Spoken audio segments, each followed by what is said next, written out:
All right, this is the final recap of the Steelers-Browns Thursday Night Football.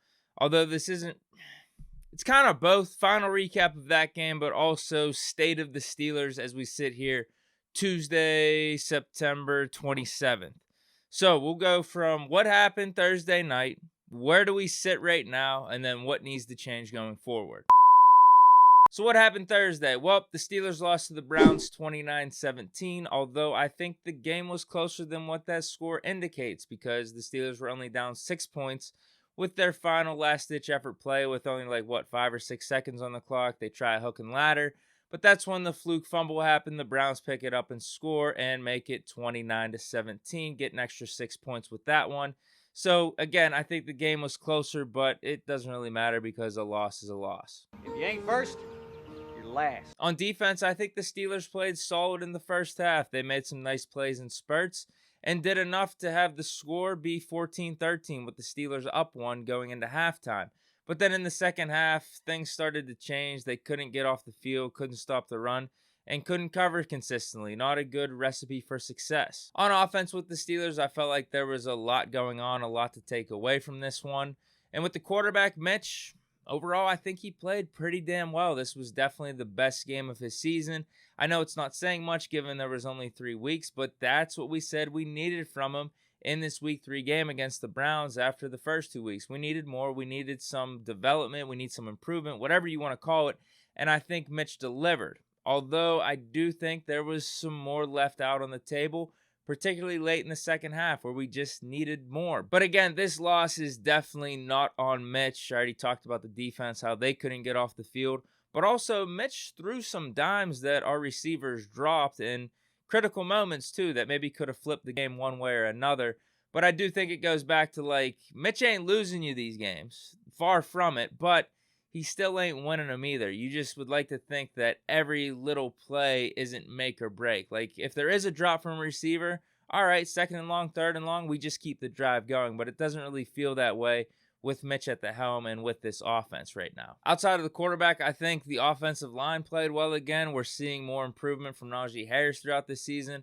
Really liked what I saw from Jaylen Warren, too. He provides a really nice spark in the offense. Could be a dynamic duo at that running back position with him and Harris, if Harris can continue to get right, and also if Jaylen Warren can avoid the fumbles. And then we also obviously saw the catch of the year with George Pickens. Can we please get him the ball more? So where do the Steelers sit right now? Well, we are 1-2, 3rd in the division with a tiebreaker over the Bengals. It's still really early, but fortunately we do have some other prominent AFC teams that are shitting the bed. Patriots, they're 1-2. Bengals 1-2. Raiders 0-3, and then the Chargers are also at 1-2. I think the problem is during this first 4-game stretch, we needed to be 3-1 or 4-0. This is one of the easiest stretches in our season where we already beat the Bengals, so we started looking ahead and okay, wow, we could be 4-0. We're playing the Patriots, who looked really anemic versus the Dolphins. Their offense was pretty much dismal.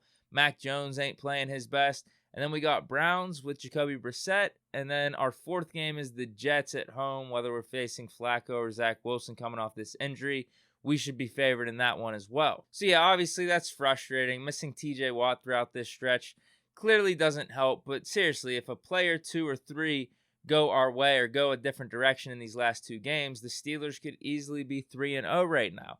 Now, I think more in that Patriots game versus the Browns because I think the Browns just played better as a team than what the Patriots did against us, but I think you get my point. So that leaves the final question of this state of the Steelers. Where are we going? What needs to happen? I think for this upcoming stretch before the bye, we got to be at least at 500. Obviously, a game above 500 would be nice, but I think 500 will get you in that range where you're still in the mix no matter what for the division, for the wild card, with TJ Watt coming back and also maybe a potential quarterback change. And outside of TJ Watt getting healthy as fast as possible, I really don't know what major changes need to happen on this defense. I still think they're a top 10 unit overall.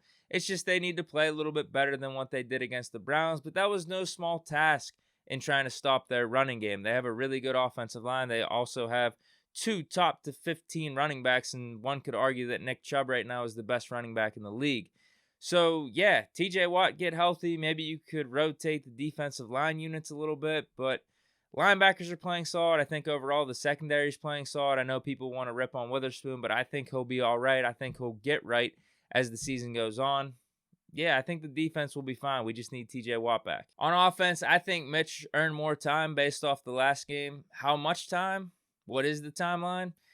I'm just going week by week. I don't think the Steelers are going to operate like that. They're probably thinking more long term, maybe more towards the bye or something like that. They might not even be thinking about a quarterback change because that's what Tomlin has said. But yeah, I'm just going week by week because if Mitch continues to improve and the Steelers are 2-2, he throws for like 250, 2 touchdowns. The offense is humming. We get Pickens more involved. We get Muth more involved. Then yeah, Mitch has earned more time, I think. So I'm just going on week by week because if he lays an egg against the Jets, then it's like, okay, man, we got a bigger sample size of the offense not really being up to par over 4 weeks. If we think Pickett could at least do that, then why aren't we putting Pickett in? Why aren't we putting the guy we drafted in the first round out of Pitt that could potentially provide a spark for the offense and was considered the most pro-ready quarterback prospect in the draft? Because if Pickett is the baller, the gamer, the difference maker that we think he is, I already said I think he could at least give us what Mitch has given us thus far. And that's even going back to week 3 against the Browns when I thought Mitch played pretty well. I think Pickett could have played pretty well too. I think Pickett could have given us 200 yards, all those throws, the dimes, also that escapability because we've seen it. We've seen it at Pitt. We also seen it in the preseason. So it's just that leap of faith that you got to take where you're just like, all right, I think Pickett will do it in the regular season too. Because if that happens as an offense, maybe you start to discover you're able to gain an extra 3 points here or there. You're able to gain an extra touchdown. Drives are sustained a little bit longer. The defense is able to stay off the field. It's winning in those margins if you think Pickett is that type of dude. But we'll see in the Jets game what Mitch does. If I actually had to bet, I do think Mitch continues to improve and the offense continues to improve as well. And we'll be sitting at 2-2. And outside of that, for this offense, I think it's pretty simple. Get Pickens the ball more. Get Muth the ball more. Deontay needs to stop dropping critical passes. But at the same time, keep playing well. It's like this weird Jekyll and Hyde because Deontay is still playing really solid. But he needs to take it up to that next level of not playing solid, actually just playing awesome. Because he could have had like $120, $130 last game with a touchdown. So that's frustrating. Najee Harris continue to keep getting right, continue to keep getting healthy, get more reps because we see the arrow pointing in the right direction there. Jaylen Warren, keep doing you. Just keep the ball more secure. And offensive line, keep playing good. It's a really good sight to see. So, yeah, that's about it.